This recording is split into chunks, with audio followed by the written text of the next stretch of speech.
गुरुवर, वर्तमान में मंदी का बड़ा दौर है। इस मंदी के दौर में मस्ती का उपाय बतानी कृपा करें। मंदी के दौर में मस्ती का उपाय देखो, बीच के दिनों में जब बहुत तेज रिसेशन आया था,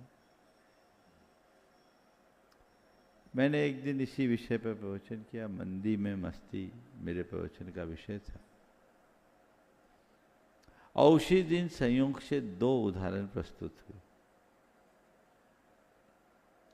जो मनुष्य अपने जीवन के प्रति सकारात्मक होता है, वह हर स्थिति में मस्त रहता है,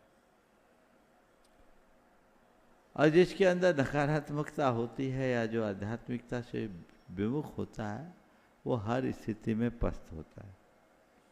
मैं 2 घटनाएं आपके सामने रख रहा हूं और दोनों में स्थितियां आपको समझ में आएगी।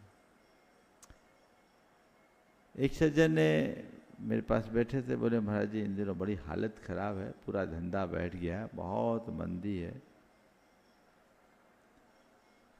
बिक्री बट्टा एकदम कम हो गया। वो अपना रोना जैसा अमूमन लोग रोते हैं कि रो रहा था कि महाराज आपका चतुर्मास हुआ है और ऐसे दौर में हुआ जो मंदी है, चाह करके भी कुछ नहीं कर पा रहे। दूसरा बैठा था वहीं और उसने कहा महाराज जी मुझे नहीं मालूम इनको लग रही है मंदी, पर मैं तो ये देख रहा हूँ कितनी मंदी हो, हम अभी कर्ज में नहीं डूबे हैं, हमारी ग्रोथ रुकी है, हम नीचे तो नहीं आए, और महाराज हम तो ये सोच रहे हैं अच्छा है मंदी है तो दुकान की कम चिंता होगी, आपकी संगति में रहने का अवसर ज़्यादा मिलेगा। दोनों उदाहरण एक ही साथ सामने आ गए। एक मंदी में मस्ती अपना रहा है और दूसरा मंदी का रोना रो रहा है।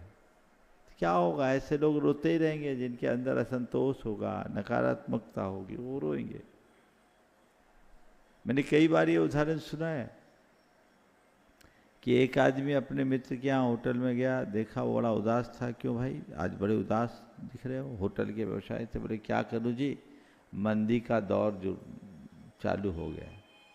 इतने उदास क्यों दिख रहे? बोले क्या करूँ जी, मंदी का दौर चल रहा है।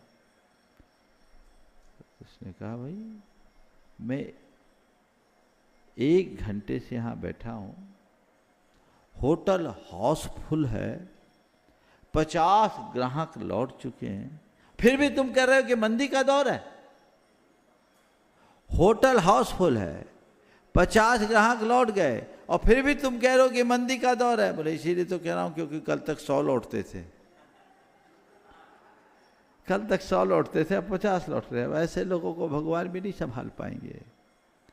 इसलिए चाहे मंदी हो चाहे तेजी, अपनी मस्ती को वही बचा पाता है जो अपने मन में संतोष रखता है, सकारात्मकता को अपने जीवन का आदर्श बना करके चलता है, जीवन आगे बढ़ाता है।